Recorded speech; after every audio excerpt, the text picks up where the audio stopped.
tell me everything. I mean, like I learned everything I know about snake breeding from all the old timers, and they were, and I was just like, you got to remember, like at that time, pretty much everyone that was a breeder in the hobby was in their mid to late 30s, maybe, or whatever. I was a 18-year-old kid, you know, which was rare back then, right? Was super rare back then. I was known as the youngest kid in the hobby, as far as like that wanted to be like in the business side, and they shared so well with me.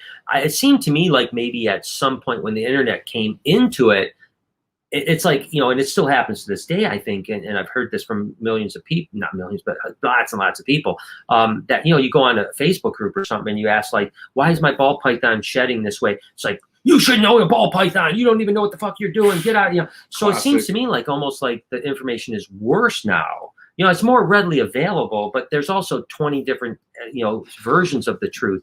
And so that's just my opinion. It's like, I think it's gotten harder to get information, not easier, at least from my standpoint.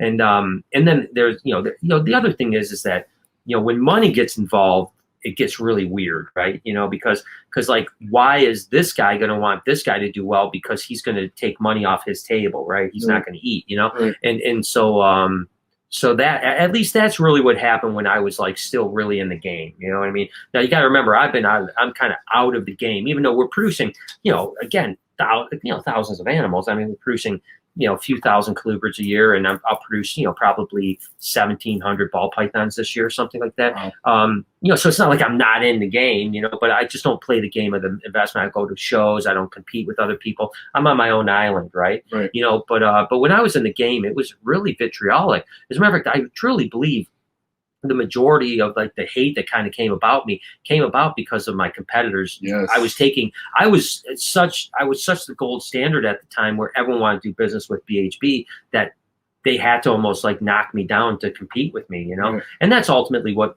really, and they did me a huge favor, to be honest with you, as weird as it sounds, because it gave me an opportunity to step back and say, all right, I better not go in this direction. I better go in a different direction. That forced you to do your own thing, basically. It forced me to do do 180 degrees. And now, because of that 180 degrees, I still breed animals. I still work with animals, but now I love my life 10 times more. Right.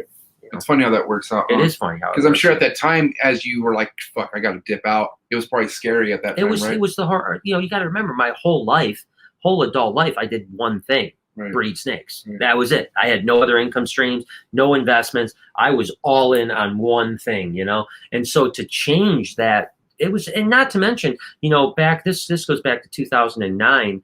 You know, we had like the 3rd largest collection in the world. Yeah. You know, and to all of a sudden go from like, I'm Brian, the guy with the 3rd largest collection of snakes in the world, to being like, all right, now I'm just another guy that has, you know, a couple thousand snakes.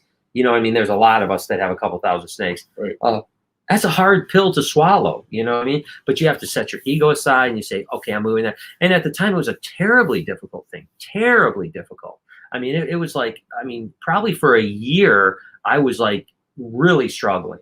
And then, but once I actually did it and it was done, and I sold my other building and moved into this place, which was much smaller. Again, at the time, I only had 1 of the 3 bays. All of a sudden, it was like, wow, life is awesome. And the difference is that like now I know every animal, right? Like before, when I was super huge, there'd be animals I'd be like, I didn't even know I had. Yeah. You know, I was like, you know, because I have someone taking care of that colony, and all of a sudden I'd walk in, I'd be like, oh, wow, this is cool. When did we get this? And they're like, oh, we got that 6 months ago. I'm like, what? I didn't even know. You know, now it's like every single snake in my collection, I know everything about them. I mean, I'll be like, yeah, this snake laid 8 eggs last year. Unless Lori pulls something out of her pocket, right? Because I think last time I was here, something got shipped, like a piece of mail, but there was like a bug in it or something. Oh no, what was it? It was what was that? It was something. It was like an insect. It was something weird, and I was like, "What is what?" And she just started putting it away somewhere, and you're like, "What the hell? What is this?" That is weird. I think it was a millipede. Millipede. Millipede. Yeah, it was a millipede. Yeah, and you're right. That blew me away. I'm like, Lori bought a millipede? Came in a regular brown box, like not even like live animal. It was just like a regular brown box. Yeah, it was like mail. They just mailed us some millipedes, but Lori wanted them because she knew that they were really, you know, we had an African millipede that passed away, and the kids loved it. So she was like, when she had an opportunity to buy it, she didn't even tell me. I'm like, what'd you do with my wife? Yeah. But no, but yeah, I mean, everything happens for a reason. And the path I'm on now is definitely by far the most rewarding path I've ever had in my life. Now, you know, with COVID just passing through and stuff Yeah. like that, which, you know, COVID was difficult for you, right? I Yeah, mean, it was really you bad. hit like mentally bad. and Yeah, I'm sure a lot of people went through it, but like Yeah. you specifically Yeah. went through a hard time. Yeah, You know, mentally, Jay was there for you, and kind of get you out of the rut. Do you Yeah. feel like the podcast helped you a lot with that, or like what do you think Well, I it think was? everything. You know, listen. You know, the I tell people all the time, like the daily vlog, the podcast, everything I did got me through those times, because if it wasn't for them, I would have not gotten out of bed. Right. You know what I mean? Like if I didn't have to do something, I mean, I was mentally wrecked, you know, and I still, you know, I still have my times, you know, like I'm not 100%, like I'm not back to my old self, and like, you know, I'm close, Right. and there are days that I'm 100%. And there's, you know, I just went through a period of about like 3 weeks where I felt great every single day. Every day for 3 weeks, you know, and then I went through an 8-day stretch where I didn't feel good at all for 8 days. And now just the last couple of days, I'm starting to feel better again, like more myself again. And that's the kind of cycle that happens when you're going through, you know, the anxiety or depression. I don't personally deal with depression, but it's the same type of thing with anxiety. But yeah, no, the COVID was rough, dude. I was fucked. I mean, you're like you said, Jay held my hand. Let me put it this way, dude. I don't remember. So let me tell you, I have a memory like no one understands. Like I remember to when I was like 18 months old, and everything since. Everything. I don't remember last year.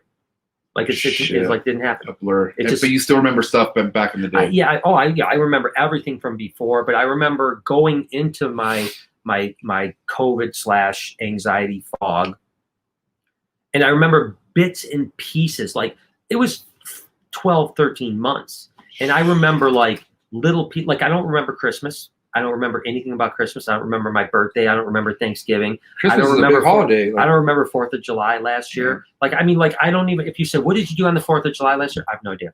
Don't know. Can't remember it. You know, and like I said, I have a sick memory. I mean, Lori hates me because like I'll remember like what she ate when we were in Las Vegas on the 3rd day at the Bellagio. You know, I'll be like, "Yeah, you got the this," and she's like, "Wow, that was 20 years ago," you know, and so that just tells you how mentally messed up I was. Shit. Now, I mean, how are you at now? I mean, I know you said it's, you know, it comes and goes at this point, but like, are you doing a lot better now? You feel like you have a better grasp on it? Yeah, I mean, I'm getting there. It's a work in progress. I'm like I said, if I were going to quantify, I would say I'm 87 to 90%.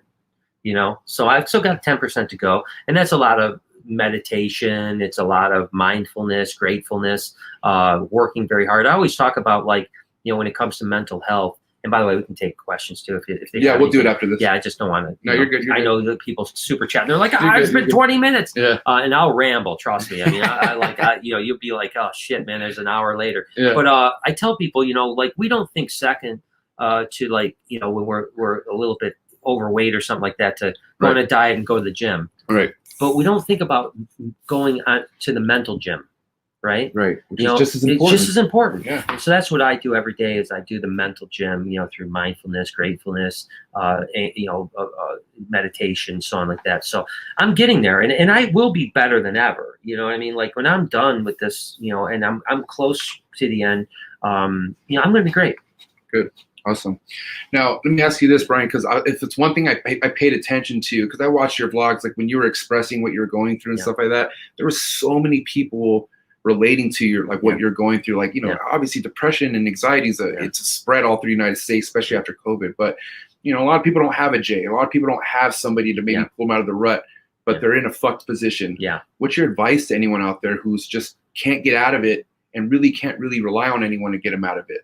So the biggest advice I'd ever give to anyone that is either in depression or anxiety, and again, I haven't had depression, but I know it's bedfellows with anxiety, right, is don't swim in it.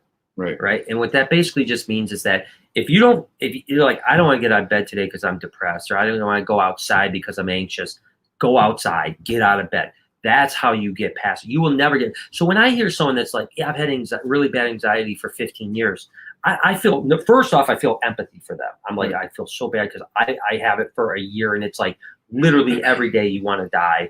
But then I think the other thing is, like, then you haven't done much in 15 years. Like, you haven't tried to get past this in 15 years, right? You have to work hard at it. And that's one of the things Jay told me. He said, I've never seen anyone work harder at getting, I was going to therapy 4 days a week. I was going to an energy coach doing this weird energy thing that I don't know if it worked or not, but I was doing it once a week. I was going to a massage therapist once a week. I mean, I was like spending as much time on mental health as I was on the vlog or animals. Because I mean, none of that other stuff mattered if I was mentally screwed. So my advice is, yes, Jay helped me. Lori obviously was a great thing. But again, Lori doesn't understand, right? Like she doesn't get it. She's like, you know, you look normal. You know, you can't go to a doctor. What do you mean that you can't mentally? Like, I'm not,